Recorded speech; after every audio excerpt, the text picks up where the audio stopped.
The phone rang and I picked it up, and they said, you have 2 hours to remove your stuff. We will expect to pick up the key at 4. You need to have everything cleared out before. Sometimes you hear words and you don't know what to do, and you kind of panic and you want to run away too, but you can't because there are responsibilities to fulfill. And you hear the click and you have to face the now. And what do you do when you're given no time to get your stuff out and figure out the next step of life? What do you do when you've already filled up that place with the things that you thought would enable you to cozy up in a now home and feel safe? Panic happens because you don't have a map. You crave and yearn for what is the next step. My hair's in the way, sorry.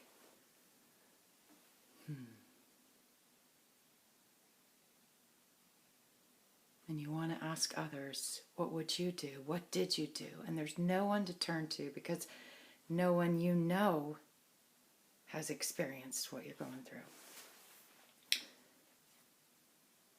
And those are the moments, the defining times, when we stand and face thought. Maybe the hardest we've ever tried. And like someone who's fallen off a cliff, that's grabbing for rocks on that precipice and trying so hard to pull himself up, or trying so hard to not fall down further herself. Those are the moments when we have a choice.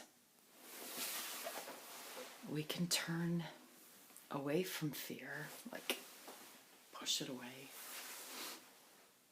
and seek that still, small voice. Really hard to do when the panic is ensuing.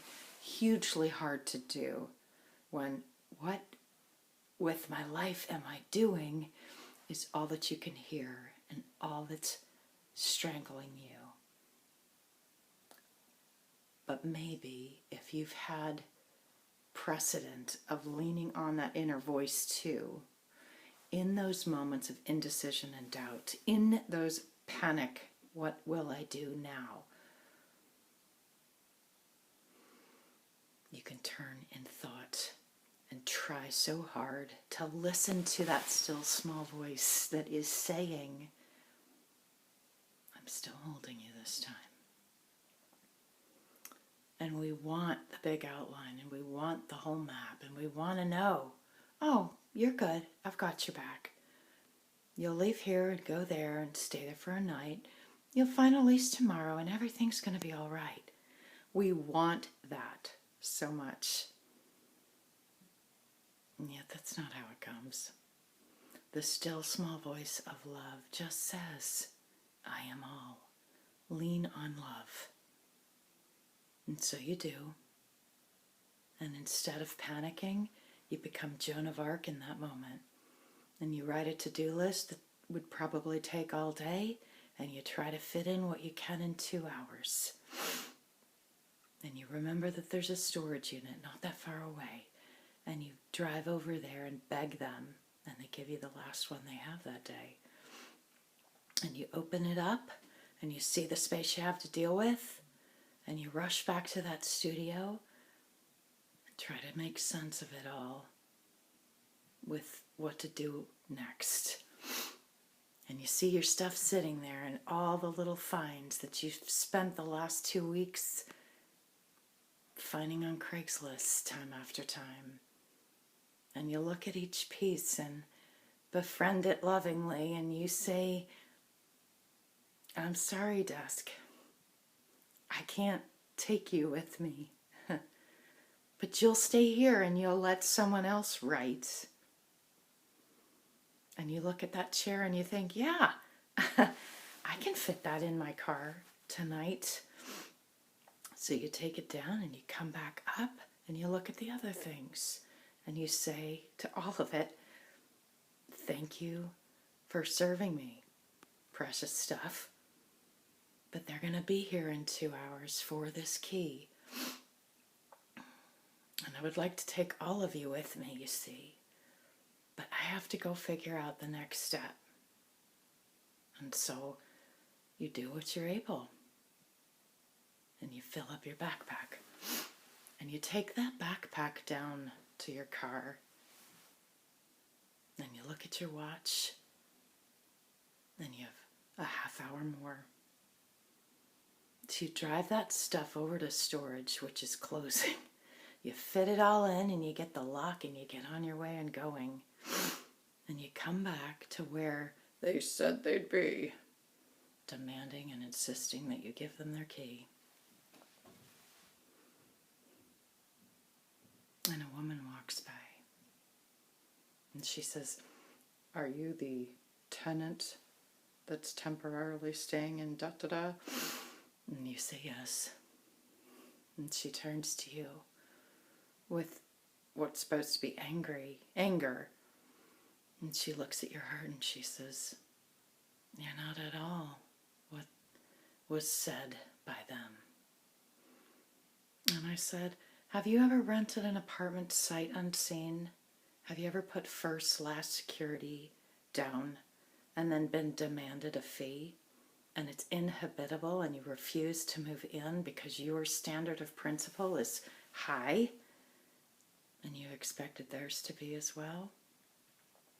She said, no, I've never lived in my own place. I'm staying with my boyfriend and he sent me here today. And I know that scenario too, and how many have often chosen to be roommates instead of braving the courage to find their own nest that day.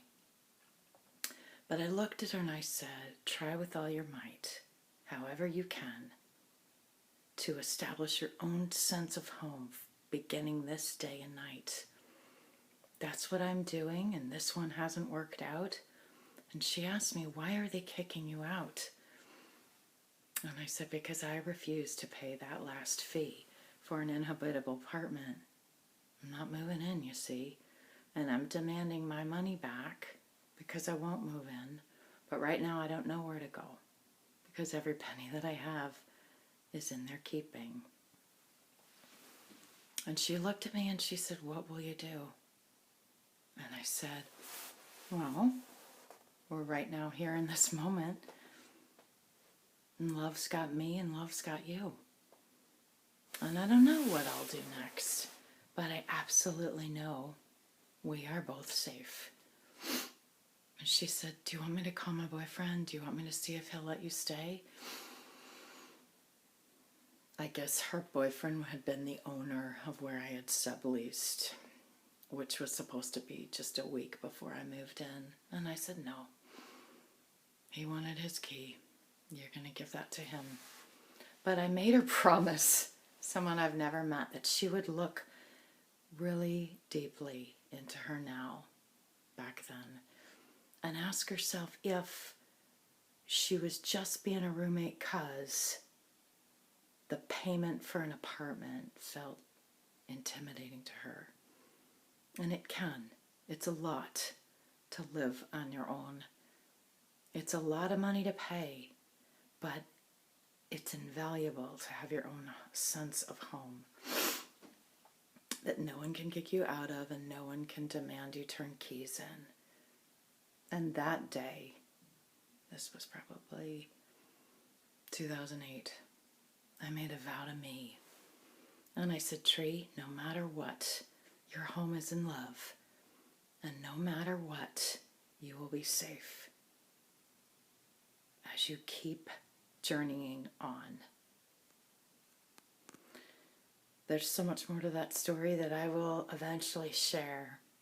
But tonight I wanted to poem this because It's a new year. And yet everywhere around the world, people are wrestling with their now. Someone's got to move. Somebody's being kicked out. Someone doesn't know where they'll sleep at night. Someone else is so yearning to do what's right. All of us everywhere, whether we feel settled and cozy and tucked up or panicked over a next step, all of us everywhere can go within and lean on that voice of love. It's got all of us and is hogging us and keeping us safe therein. Leaning on that voice of love can feel intangible to many, but it gives you a steady rudder to stand on and take a step. And maybe one step is sort that box, and another step is get that key, and another step is go get income so you can pay for the rent you see. But each one of us will hear a next step, even if it is to say, I need help to figure this out. Love will usher you every step of the way. The key is to hush the panic, go within, and hear what love is saying. My heart to yours.